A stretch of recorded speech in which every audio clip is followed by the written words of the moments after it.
चलिए दोस्तों, सेट 4 का आज चलेगा डेली टेस्ट सीरीज सेट 4। पहला क्वेश्चन, भारत में सबसे प्राचीन अभिलेख अशोक के हैं जो लगभग कितने वर्ष पूर्व है? Option A 259 BC, option B 300 ईसा पूर्व, ऑप्शन सी 361 ईसा पूर्व, ऑप्शन डी 305 ईसा पूर्व। बनाना है इसको। चलो दोस्तों, इसका आंसर हो जाएगा बी 300 ईसा पूर्व। ठीक, अशोक के बारे में कुछ जान लेते हैं। अशोक पूरे शासन जो किया था 273 BC से 232 BC तक। इनका जन्म 304 BC में, ठीक, BC मतलब ईसा पूर्व में, बिफोर क्राइस्ट में। इनका जन्म 304 BC में हुआ था पाटलिपुत्रा में, अभी के पटना में। इनके पिता का नाम बिंदुसार था। इनका राज अभिषेक 269 में 269 BC में हुआ था। इनका राज अभिषेक 269 में, रियल राज अभिषेक इसी समय हुआ था। इससे पहले उज्जैन के राज्यपाल थे। इससे पहले ये उज्जैन के राज्यपाल थे। ये भारत में सबसे पहले अभिलेख लिखने का परंपरा शुरुआत किया था अशोक। और अशोक के अभिलेख को सर्वप्रथम पढ़ा था जेम्स प्रिंसेप। अशोक के अभिलेख को सर्वप्रथम पढ़ा था जेम्स प्रिंसेप 1837 में। कलिंग पे यह आक्रमण किया था अपने 8वें वर्ष, जब ये राजगद्दी पर बैठा था। उसके 8वें वर्ष 261 BC में, 8वें वर्ष 261 BC में कलिंग पर आक्रमण किया था। कलिंग के राजा थे खारवेल, उसी को पराजित किया था। और इसकी जानकारी 13वें अभिलेख में मिलता है। अशोक के बहुत अभिलेख है जिसका नंबरिंग है, अभिलेख 1, अभिलेख 2, 3, 4 इस तरह से। इसलिए 13वें अभिलेख में पता चलता है कि खारवेल पर आक्रमण किया था कलिंग में। कलिंग का राजा था खारवेल, उसी पर आक्रमण किया था। इसकी जानकारी 13वें अभिलेख में। ठीक है, आगे क्वेश्चन चलते हैं। क्वेश्चन है 2 नंबर का, किस विद्वान ने केवल अभिलेखों के आधार पर ही अशोक का इतिहास लिखने का सफल प्रयास किया? इसका आंसर होगा D.R. भटनागर। D.R. भटनागर 2 का ए। 3 नंबर, अशोक के अभिलेख किस लिपि में नहीं मिले हैं? अशोक के अभिलेख जो है खरोष्टी लिपि में भी है, यूनानी लिपि में भी है, अरमाइड लिपि में भी है। अशोक के अभिलेख किस लिपि में नहीं मिला है? तो रोमन लिपि में नहीं मिला है। 3 का सी हो जाएगा, रोमन लिपि में नहीं है। 4 का, ब्रिटिश ताज ने भारत का शासन प्रत्यक्ष अपने हाथ में कब लिया? ब्रिटिश ताज ने भारत का शासन अपने हाथ में लिया था 1858 में। 1857 क्रांति हुआ था, उसके बाद 1858 में अपने हाथ में ले लिया था। 1858 के बारे में कुछ जानते हैं? 1858 भारत परिषद अधिनियम, इसमें कुछ बातें कही गई थी जिसमें पहला कहा गया था ब्रिटिश ईस्ट इंडिया कंपनी का शासन अब भारत पे नहीं रहेगा। शासन खत्म किया गया। ब्रिटिश ताज का भारत पे शासन रहेगा। ठीक, बोर्ड ऑफ डायरेक्टर और बोर्ड ऑफ कंट्रोलर का पद खत्म किया गया। ठीक है, 1858 भारत परिषद अधिनियम में भारत में एक सचिव पद दिया गया था। ठीक है, भारत का एक कोई सचिव बनेगा। भारत का जनरल गवर्नर को भारत का वायसराय नियुक्त किया गया था। जो भारत का पहले जनरल गवर्नर बनता था, अब उसका एक पद बढ़ा कर पोस्टिंग करके भारत का वायसराय बनाया गया। और पहला भारत का वायसराय कैनिंग बना था। पहला भारत का वायसराय कैनिंग बना था। मुगल सत्ता को ख़त्म किया गया। बाबर झाबर जितना चल रहा था, इसको 1858 के बाद ख़त्म कर दिया गया। ठीक, आगे क्वेश्चन चलते हैं। 5 नंबर का क्वेश्चन है, भारतीय संविधान अपने अस्तित्व में कब आया? भारतीय संविधान अपने अस्तित्व में आया था 26 जनवरी 1950 को। भारतीय संविधान जो लागू किया गया था 26 जनवरी 1950 को, लेकिन 26 नवंबर 1949 को, 26 नवंबर 1949 में कुछ अनुच्छेद को लागू किया गया था। वो अनुच्छेद टोटल मिला के 15 गो अनुच्छेद थे। कौन कौन सा 15 अनुच्छेद था? अनुच्छेद 5, 6, 7, 8, 9, 60, 324, 366, 367, 379, 380, 388, 391, 392, 393। 1, 2, 3, 4, 5, 6, 7, 8, 9, 10, 11, 12, 13, 14, 15। ये 15 अनुच्छेद को लागू किया गया था कब? 26 नवंबर 1949 को। उसके बाद टोटल जितना अनुच्छेद 380 अनुच्छेद जो था वो 26 जनवरी 1950 को लागू किया गया था। और टोटल अनुच्छेद 395 उस समय हुआ करता था। ठीक है, यह अनुच्छेद इसको याद रखना। आगे क्वेश्चन, आगे क्वेश्चन है 6 नंबर, निम्नलिखित में से किस अधिनियम द्वारा बंगाल के गवर्नर को बंगाल का गवर्नर जनरल पद नाम दिया गया था?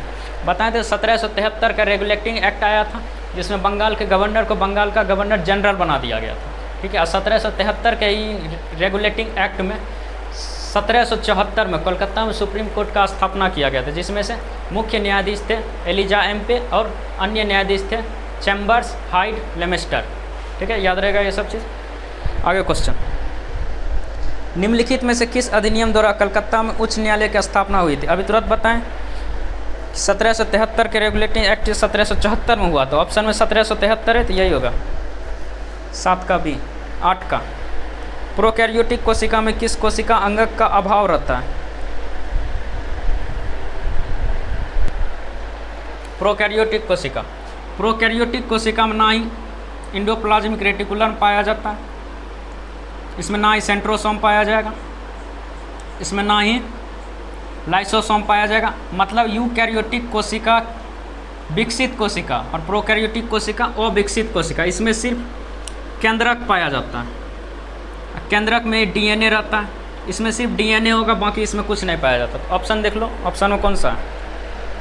गोल्जी का, माइटोकॉन्ड्रिया, अंतर्द्रव जालिका, हरित लवक, ये सब नहीं पाया जाएगा, सिर्फ डीएनए पाया जाएगा। Option B. 9 नंबर, कोशिकाओं का ऐसा समूह जो रूप, कार्य और उत्पत्ति में समान होता है, उसे क्या कहते हैं? क्वेश्चन यही पूछ रहा है, कोशिका के समूह को क्या कहते हैं? कोशिका के समूह को उत्तक कहते हैं। ठीक, कोशिका के समूह को उत्तक कहते हैं। आगे क्वेश्चन, ऐसे जीव जिन्हें सामान्यतः खुले आँखों से नहीं देखा जा सकता है, जिन्हें देखने के लिए सूक्ष्मदर्शी की आवश्यकता पड़ती है, उसे क्या कहते हैं? उसको सूक्ष्म जीव कहते हैं। 10 का ए। 11 नंबर, किस राजा ने पाटलिपुत्र बसाया था? पाटलिपुत्र को बसाने वाला राजा उदयन था। पाटलिपुत्र को बसाने वाला राजा उदयन था, और उदयन 460 से 444 उदयन इसका शासनकाल रहा था, 460 से 444 ईसा पूर्व में, इसीलिए घटते क्रम में ईसा पूर्व, इसी के बीच में पाटलिपुत्र का स्थापना किया गया था। पाटलिपुत्र से नाम बदल के पटना किसने किया था? पाटलिपुत्र से नाम बदल के पटना किसने किया था? शेरशाह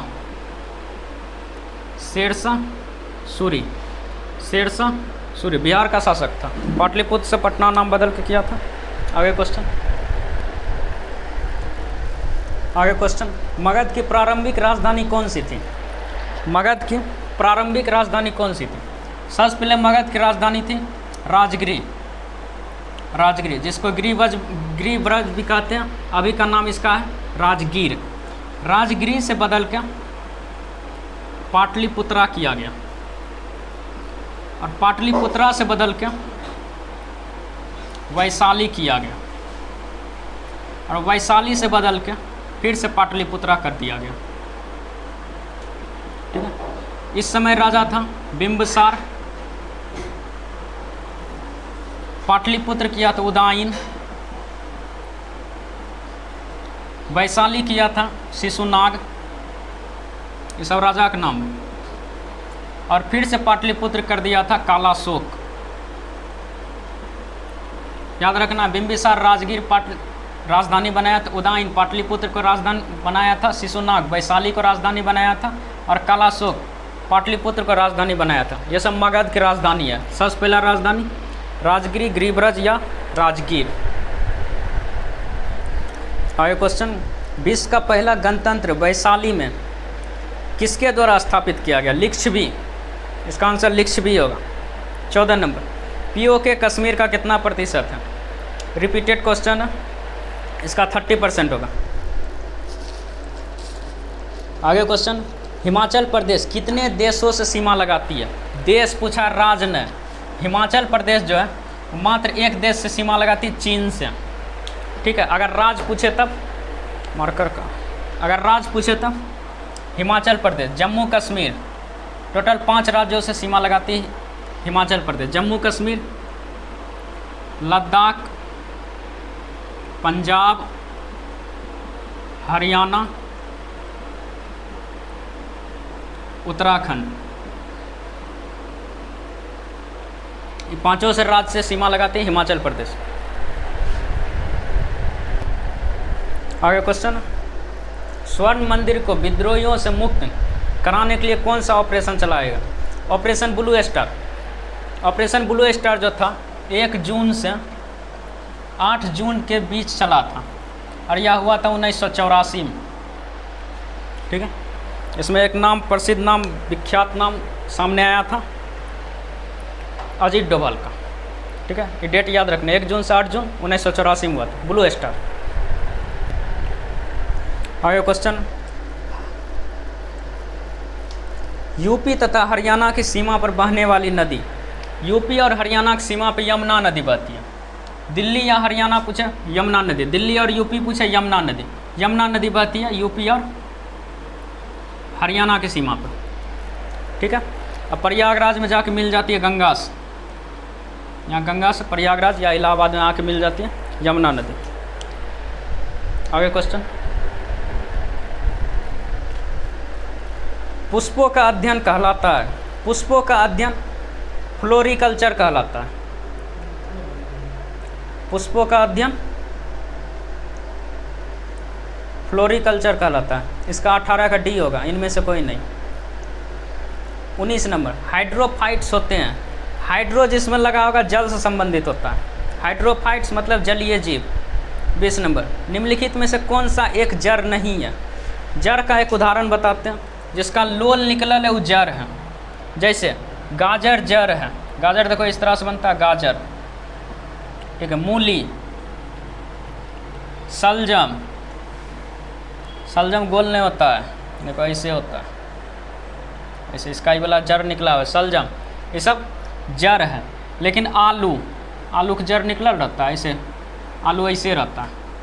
ठीक है, आलू ऐसे रहता है, इसका मतलब जड़ नहीं तना है। इसमें से जड़ पूछ रहा है, तना पूछ रहा है। निम्नलिखित में से कौन सा एक जड़ नहीं है? तो आलू जड़ नहीं है। वर्गीकरण की सबसे छोटी इकाई क्या है? वर्गीकरण की सबसे छोटी इकाई जाति होती है।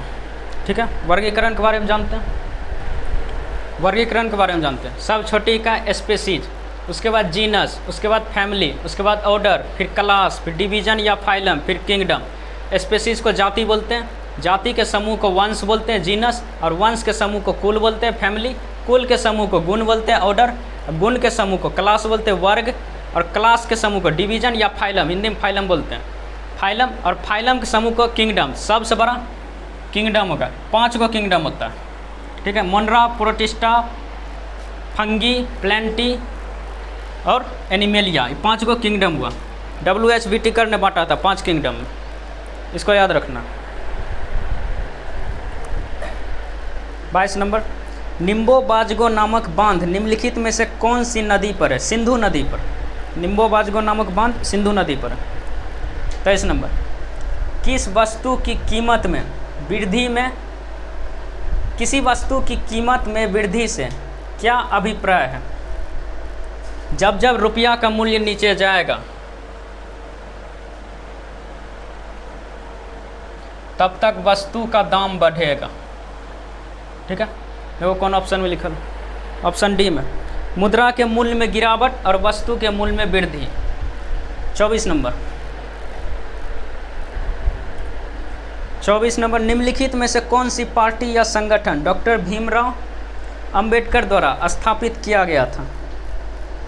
ऑप्शन ए, दलित समाज शोषण मुक्ति मोर्चा मंच। 24 का है। 25 का, संयुक्त राष्ट्र संघ दिवस कब मनाया जाता है? संयुक्त राष्ट्र संघ दिवस कब मनाया जाता है? 24 अक्टूबर को। 24 अक्टूबर को। इसकी स्थापना 1945 में हुआ था संयुक्त राष्ट्र संघ का। अब भारत बन गया था 6 दिन बाद, 30 अक्टूबर 1945 का भारत सदस्य बन गया था संयुक्त राष्ट्र संघ का। इसका स्थापना 24 अक्टूबर हो जाएगा।